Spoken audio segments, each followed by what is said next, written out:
Bashkimi Evropian shpreson paralajmërimin për Shqipërinë sa i përket miratimit të reformës në drejtësi.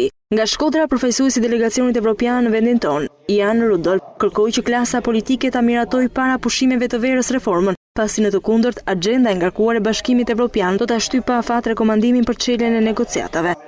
It is important for Albania to now adopt Është e rëndësishme dhe thelbësore, e domosdoshme, madje që Shqipëria të miratoj reformën në drejtësi në javë të ardhshme sepse çdo gjë është gati. Duke miratuar këtë reformë do të bëhet e mundur që Komisioni Evropian të japë edhe rekomandimin e vet për çeljen e negociatave për Shqipërinë. Unë do të thosha se nëse nuk arrihet gjë këtë vit, madje deri në verë, atëherë do të kemi një situatë mjaft të vështirë, kjo për arsye se miratimi i reformës është një mundësi që ekziston tani, pasi vitin që vjen do të ketë zgjedhje në Francë dhe Gjermani. Bashkimi Evropian ka një agjendë shumë të zënë, që do të thotë se kjo mundësi ekziston vetëm tani dhe mund të mos ekzistojë në një kohë shumë të afërt, prandaj është e rëndësishme. Prandaj është e rëndësishme që reforma në drejtësi të miratohet tani, pasi në rast të kundërt nuk do të humbasim një vit, por disa. Rudolf ishte i pranishëm në prezantimin e projektit të financuar nga BE dhe UNDP në Shkodër, fuqizimi social dhe ekonomik për romët dhe egjiptianët. Projekti në total prej 4 milion euro ka një sër kompetencash për fshirë punësimin, zhvillimin lokal, përfshirjen sociale dhe aksesin në shërbimet bazë. Për Shkodrën përfituesi janë 443 banor rom dhe 2000 egjiptianë.